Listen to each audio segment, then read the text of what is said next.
Olá senhores, meu nome é Marcelo Berti, sou instrutor de preparação da SM. Hoje eu estarei passando algo bastante interessante na preparação de motores. A relação que nós temos entre o cruzamento de válvulas, diâmetro de válvulas, taxa de compressão estática e taxa de compressão dinâmica. Lembrando que todos os dados que eu passei neste vídeo são apenas dados como exemplos, ok? Tudo isso que eu estou informando não é encontrado na internet, é apenas o início de uma longa história que os senhores vão conhecer mais fazendo os nossos cursos de preparações. Não esqueçam de deixar o seu like nos nossos vídeos e compartilhar. Muito obrigado, vamos até o vídeo. Então vamos analisar esses dois comandos de válvulas. Nós temos dois comandos de válvulas com a mesma geometria de cames, mas eles estão com lobe center diferente, que é a distância deste ponto até este ponto. Vejam que este lobe center nós temos 120 graus e este nós temos um lobe center menor. Os cames estão mais próximos. Conforme nós diminuímos o lobe center, nós aumentamos o cruzamento de válvulas, que é o overlap. Então aqui nós temos menos lobe center e nós temos um overlap maior. Aqui nós temos mais lobe center e um overlap menor. Rapaziada, este negócio é bem interessante. Imaginem que aqui nós temos válvulas maiores e aqui nós temos válvulas menores. Então o lobe center pode ser comparado com diâmetros de válvulas. Vamos dar um exemplo que este comando com 20 graus de overlap, ele tem uma taxa de compressão dinâmica maior para aquele volume X, aquela cilindrada X. Então, se nós não mexermos na cilindrada e colocarmos um overlap maior, é como se nós estivéssemos colocando válvulas de diâmetros maiores. Então, a taxa de compressão dinâmica irá cair. O que acontece quando nós mexemos no overlap e não em válvulas? Essa é a diferença, porque ambos fazem praticamente a mesma coisa, só que implicam em coisas diferentes. Vamos dar um exemplo em relação à descompressão pelo overlap. Quando nós temos um overlap pequeno, aproximadamente de 20 graus, 15 a 20 graus, que é um overlap aproximadamente de um motor original, de moto ou de carro, nós teremos uma taxa dinâmica maior. Veja que esta linha vermelha é a taxa estática, essa aqui é a taxa que o motor está montado, o volume em centímetros cúbicos da câmara de compressão na montagem do motor em PMS. Então, esta linha vermelha é a montagem do motor, o seu volume cúbico na sua câmara de compressão. Podemos falar que, se for um motor original, está perto de 9:1. A taxa dinâmica deste motor está subindo e está cruzando aqui em 6.000 RPM e começa a subir e vai até os 9.000 RPM. Isto é apenas um exemplo. Agora, se a gente colocar o mesmo comando de válvulas, porém montado diferente, com ele mais fechado, que seria este caso aqui com overlap de 40, nós teremos uma taxa de compressão dinâmica diferente, menor. Vejam que agora ela se cruza não mais a 6.000, mas se cruza em 8.000 RPM, 8, 9, 10, 11, 12. Então nós temos uma taxa de compressão dinâmica, uma pressão do motor em rotações mais altas. O que seria isso? Bom, mais pressão em rotações mais altas significa menos pressão em rotações mais baixas. O que vai acontecer então com o nosso torque, com o torque do nosso motor? Voltamos para cá com cruzamento de válvulas de 20 graus. Aqui nós temos cruzando a linha de 6.000 em diante. Então, o nosso torque do nosso motor também estará no pico de 6.000 RPM, 6, 7, 8.000 RPM. Então, este motor está com seu torque máximo entre 6 a 8.000 RPM. Entendam que esta linha de torque é o espelho da eficiência volumétrica. O que é isso, o espelho da eficiência volumétrica? É o seu motor enchendo a sua cilindrada, subindo, subindo, subindo. A cilindrada se mantém e a cilindrada vai caindo, caindo. Quer dizer, o seu motor enchendo, enchendo, aí depois o motor começa a esvaziar, esvaziar. Quando nós usamos um overlap maior, nós temos a nossa taxa dinâmica acontecendo mais longe, rotações mais altas. Então, nós teremos o nosso torque do nosso motor acontecendo mais longe também. Um exemplo, 8, 9, 10.000 RPM. Então, essa linha de torque, que é a eficiência volumétrica, mostra o seu motor enchendo, enchendo, enche totalmente e depois esvazia. Então quer dizer, o motor enche mais tarde e esvazia mais tarde. Só que nós temos uma deficiência em rotações mais baixas.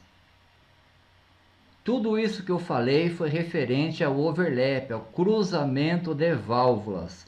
Mas não seria diferente se nós tivéssemos mantido o mesmo overlap de 20 graus em ambos os casos, 20 e 20, mas tivéssemos colocado válvulas maiores neste caso.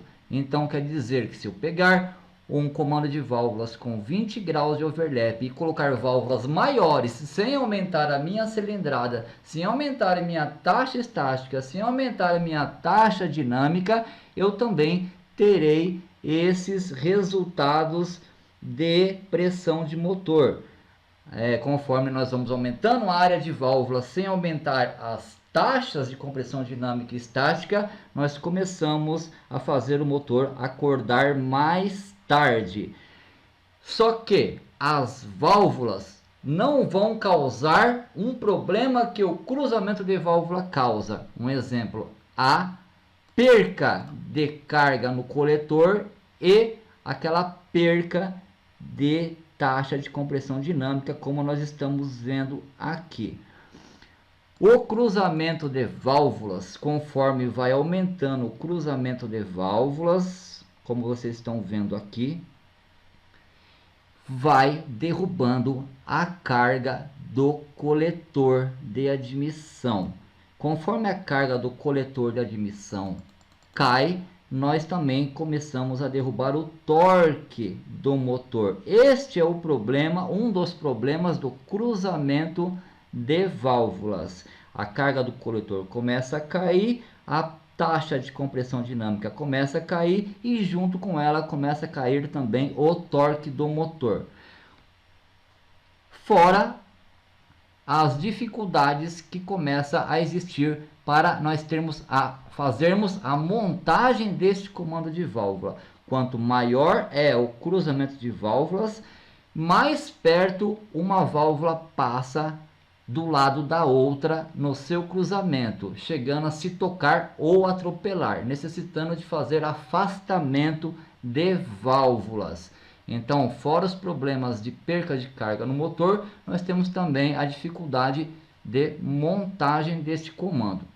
Agora, se eu tenho este comando de válvulas com mais graus de overlap do que o meu motor precisa. Quer dizer, o comando de válvulas que eu comprei, que eu estou usando, ele tem 40 graus, mas o meu motor não está aguentando 40 graus. É muita coisa para este motor. Eu necessitaria de 30 graus e não 40. Mas eu estou com aquele comando, eu montei aquele comando e eu montei no meu motor, e meu motor mostra que eu tenho pouco torque, o torque do motor é baixo, em rotações baixas e médias. O que eu posso fazer para corrigir esse problema sem trocar o comando de válvulas? Existe sim a possibilidade da gente consertar a perca de torque no motor por causa do excesso de cruzamento de válvulas, ou então o excesso de diâmetro de válvulas ou o excesso de levante de válvulas, é modificando a taxa de compressão estática ou a taxa de compressão dinâmica. Percebam que esta linha vermelha da taxa de compressão estática, que está com 9:1, está se encontrando com a taxa de compressão dinâmica a 8.000 RPM. E, por um acaso, eu determinei que o meu motor deve acordar mais cedo, deve ter o torque mais cedo. Como eu faço sem trocar o comando de válvula? Quais são as modificações que eu consigo fazer para arrumar tudo isso? Existem algumas maneiras. Uma delas é aumentar a sua taxa de compressão. Percebam que na hora que eu coloco para 10 ou para 11, olha, em 10, agora nós estamos cruzando a 7.000 RPM. Vou aumentar para 11 de taxa.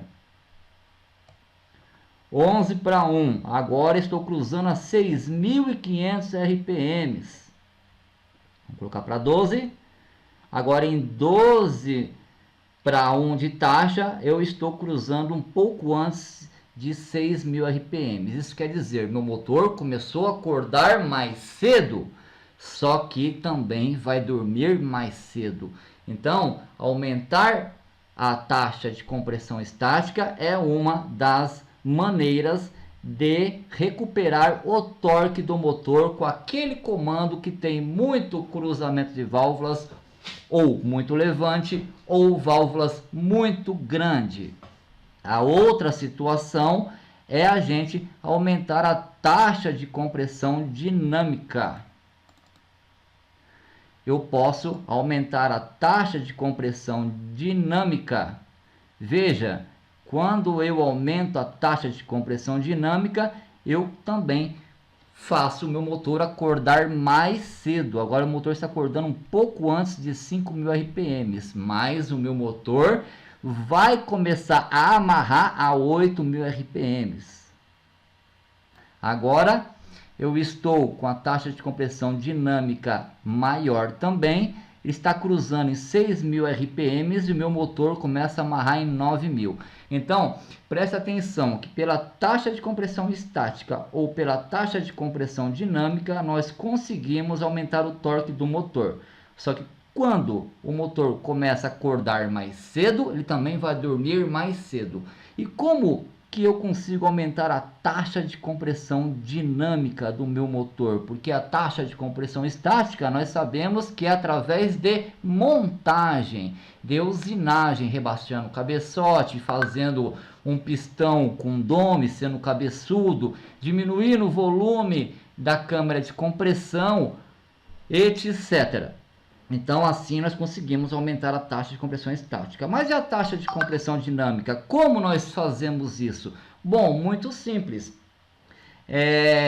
Nós conseguimos aumentar a taxa de compressão dinâmica também através de combustível. Se nós colocarmos álcool ao invés de gasolina, ou metanol ao invés de gasolina e etanol, ou nitrometano, nós teremos uma pressão maior de cilindro. Então, esta forma de usar outro combustível também é uma forma de aumentar a taxa de compressão dinâmica, mas existem muitas outras formas, como ponto de ignição, ou menos overlap, que não é neste caso que eu estou falando, porque nós estamos aqui sem mexer no overlap. Então, existem várias maneiras de aumentar a taxa de compressão dinâmica.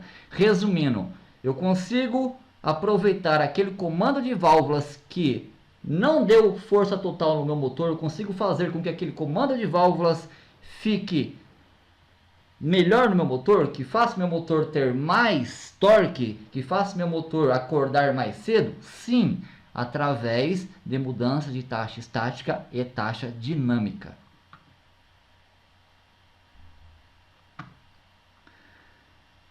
Então, vamos aqui para a última simulação. Conforme eu vou aumentando a minha taxa de compressão estática ou dinâmica, eu vou subindo a minha curva de torque. Vocês estão vendo que agora o meu motor encheu mais cedo. Nós vamos ter uma deficiência, assim como todos os testes de dinamômetro. Conforme eu vou derrubando a minha taxa de compressão estática ou taxa de compressão dinâmica, eu vou perdendo torque no meu motor. Eu aumento a taxa de compressão estática ou dinâmica, eu subo o torque do meu motor com aquele mesmo comando que nós estamos fazendo uma simulação. Então eu espero que os senhores tenham entendido que o comando de válvulas e a taxa de compressão estática e a taxa de compressão dinâmica tem relação direta com perca de torque e perca de potência, ou ganho de torque e ganho de potência.